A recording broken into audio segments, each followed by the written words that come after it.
नमस्कार। आप सभी का स्वागत है हमारे चैनल में कनेक्ट स्ट्रेट में। दोस्तों, आज दिन भर बहुत बड़ी बड़ी खबरें आई है और उन खबरों के बीच में माननीय सुप्रीम कोर्ट के द्वारा 2 जजमेंट दिए गए। उन 2 जजमेंट्स में से एक जजमेंट की बात आज मैं आपके साथ करने वाली हूँ, क्योंकि जो लोग हमारे कल्चर में, हमारे संस्कृति में विश्वास करते हैं, उनके लिए वो बहुत बड़ा जजमेंट हो जाता है। तो क्या जजमेंट था सुप्रीम कोर्ट का? तो ये जजमेंट था कि तमिलनाडु में जल्लीकट्टू खेल की परंपरा पर रोक लगाने से माननीय सुप्रीम कोर्ट ने इनकार कर दिया है। तो है ना बड़ी खबर। माननीय सुप्रीम कोर्ट की एक बेंच ने ये कहा कि यह मतलब जल्लीकट्टू यह खेल तमिलनाडु की संस्कृति और विरासत का हिस्सा है। वैसे तो देखा जाए तो हमारे ऐसे पारंपरिक त्योहार और खेल हमारे संस्कृति का ही हिस्सा है और उसको हम अलग नहीं कर सकते। हजारों सालों से कितने सारे त्योहार हम मनाते आ रहे हैं और हम मनाते रहेंगे। तो और क्या कहा है माननीय सुप्रीम कोर्ट ने? और ये कहा है कि महाराष्ट्र और कर्नाटक में भी होने वाले इस तरह के परंपरागत खेलों पर रोक नहीं लगाएंगे। मतलब ये हुआ कि रोक लगाने से माननीय सुप्रीम कोर्ट ने इनकार कर दिया। तो ये हुआ क्यों? तो शॉर्ट में अगर मैं बताना चाहूँगी कि 2014 में ही सुप्रीम कोर्ट ने इसके ऊपर रोक लगाई थी और तब की बेंच ने, अदालत ने ये कहा था कि ये खेल पशुओं के खिलाफ क्रूरता वाले हैं और इसके ऊपर बैन लगा दिया था। फिर से जो है वो रिव्यू हुआ और आज माननीय सुप्रीम कोर्ट ने फैसला देते हुए कहा है कि संस्कृति का मसला है और यह खेल तमिलनाडु की संस्कृति का हिस्सा है। इस सिद्धांत के आधार पर हम मतलब सुप्रीम कोर्ट महाराष्ट्र और कर्नाटक की परंपराओं को भी मंजूरी देते हैं। लेकिन साथ साथ माननीय सुप्रीम कोर्ट ने ये कहा है राज्यों को कानून के तहत जानवरों की सुरक्षा और सुरक्षा को सख्ती से सुनिश्चित करने का भी निर्देश दिया। तो ये तो ऑब्वियसली है, जानवरों की सुरक्षा तो करनी ही पड़ेगी और करेंगे ही। तो ये रहा आज का जजमेंट। तो हम देखते हैं कि जब भी हमारे जो त्योहार आते हैं, जैसे ही आना शुरू होता है या आने वाले होते हैं, तो एक लॉबी खड़ी हो जाती है कि ऐसा नहीं करना चाहिए। जैसे फॉर एग्जांपल दिवाली आती है तो फिर हमको सुनने को मिलता है, अरे पोल्यूशन बढ़ेगा, फटाके नहीं होने चाहिए, फटाके बैन करना चाहिए, इस तरह का।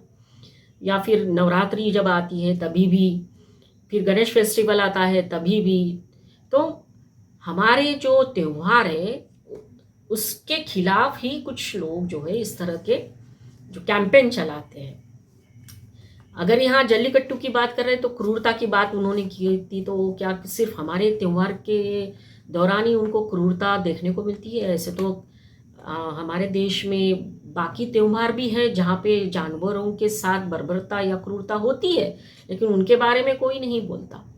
जैसे ही ये बात हमारे साथ आती है तो सब लोग बोलना शुरू हो जाते हैं। तो नो डाउट, मैंने जैसे पहले कहा था कि दिवाली हो या होली हो, जब पहले मनाते थे तो उसका स्वरूप अलग था, आज का स्वरूप अलग है, उसके कुछ साइड इफ़ेक्ट्स भी होंगे, तो लेकिन फिर भी वो हमारे कल्चर का एक हिस्सा है। और बेसिकली हमको ये बच्चों को बताना चाहिए कि इसके पीछे लॉजिकल रीजंस क्या थे, और जब ये हम हमारे बच्चों को बताएंगे तो शायद, या फिर मुझे विश्वास है कि बच्चे ज़रूर समझेंगे कि क्या लॉजिकल रीजंस है और क्यों मनाना चाहिए। हर त्यौहार हमारे जीवन से संबंधित है। तो जैसे फॉर एग्जांपल जल्लीकट्टू को संस्कृति और कल्चर का हिस्सा माना है, तो हज़ारों साल पहले जब इसको मनाते थे तो ऑब्वियसली सारे लोग वहाँ जाते थे, एक जगह पे इकट्ठा होते थे, और आज भी होते हैं नो डाउट। और हम देखते हैं जैसे ही ऐसे कुछ त्यौहार होते हैं तो छोटे छोटे दुकानदार आते हैं, अपनी चीज़ें बेचते हैं, तो एक उनको अर्थार्जन हो जाता है उस टाइम पे भी ऐसा होता होगा। एन्जॉयमेंट, एंटरटेनमेंट ये तो था ही। आजकल की तरह टीवी, सोशल मीडिया इस तरह के कोई साधन नहीं थे, तो यही त्यौहार लोगों को खुशी देते थे, एन्जॉयमेंट देते थे। साथ साथ ये एक अर्थार्जन का जरिया भी हो जाता होगा। जिस तरह से आज हम देखते हैं नवरात्रि के टाइम पे, गणेश फेस्टिवल के टाइम पे कितने सारे दुकानदार आके अपनी दुकान खोलते हैं। तो ये एक रीज़न है। फिर अब बात करते हैं कि जल्लीकट्टू का मीनिंग क्या है। मतलब जल्लीकट्टू जो त्यौहार है, जो खेल है, उसमें बैल को काबू करना होता है। और फिर ये जो शब्द है जल्लीकट्टू, तो वो तमिल शब्द है। जो डिवाइड करते हैं तो जल्ली प्लस कट्टू, मतलब जल्ली अधिक कट्टू आता है। जल्ली का मीनिंग ये है कि सोने या चांदी के सिक्के, और कट्टू मतलब बांधना। जिस बैल को इस खेल के लिए उतारा जाता है, उस बैल के सींग के ऊपर इस तरह के सोने या चांदी के सिक्के बांधे जाते हैं, और जो व्यक्ति इस बैल के ऊपर काबू कर लेता है उसको वो पुरस्कार स्वरूप में दिया जाता है। तो ये एक कारण तो है ही। दूसरा, ये बहुत इंपॉर्टेंट कारण, जो हमारे पूर्वजों ने सोच समझकर इस त्यौहार को शुरू किया होगा। तो क्या कारण है? देखो, इस खेल के लिए जो बैल तैयार होते हैं उनके ऊपर बहुत खर्चा, मतलब इन अ सेंस उनका बहुत ध्यान रखा जाता है। उनको अच्छे से खिलाया जाता है, पिलाया जाता है, उनका ध्यान रखा जाता है अच्छे से, और फिर वो तैयार होते हैं इस खेल के लिए। पूरे साल मेहनत करते हैं लोग बैल के ऊपर, और वो पूरा बैल अच्छे से स्ट्रॉन्ग बैल तैयार होकर खेल के लिए तैयार होता है। और जो फिर इस बैल जो खेल में आता है, जो जीतता है, उस बैल का उपयोग फिर देसी नस्ल के जो गाय होती है उनको संरक्षित करने के लिए उनकी सेवा में किया जाता है। तो ये एक बहुत बड़ा रीज़न उसके पीछे रहा है। और जैसे मैंने बताया, ये एक पारंपरिक खेल है, तो इसका अगर इतिहास ढूंढने जाएंगे तो शायद 2500 या 3500 पीछे जाएगा।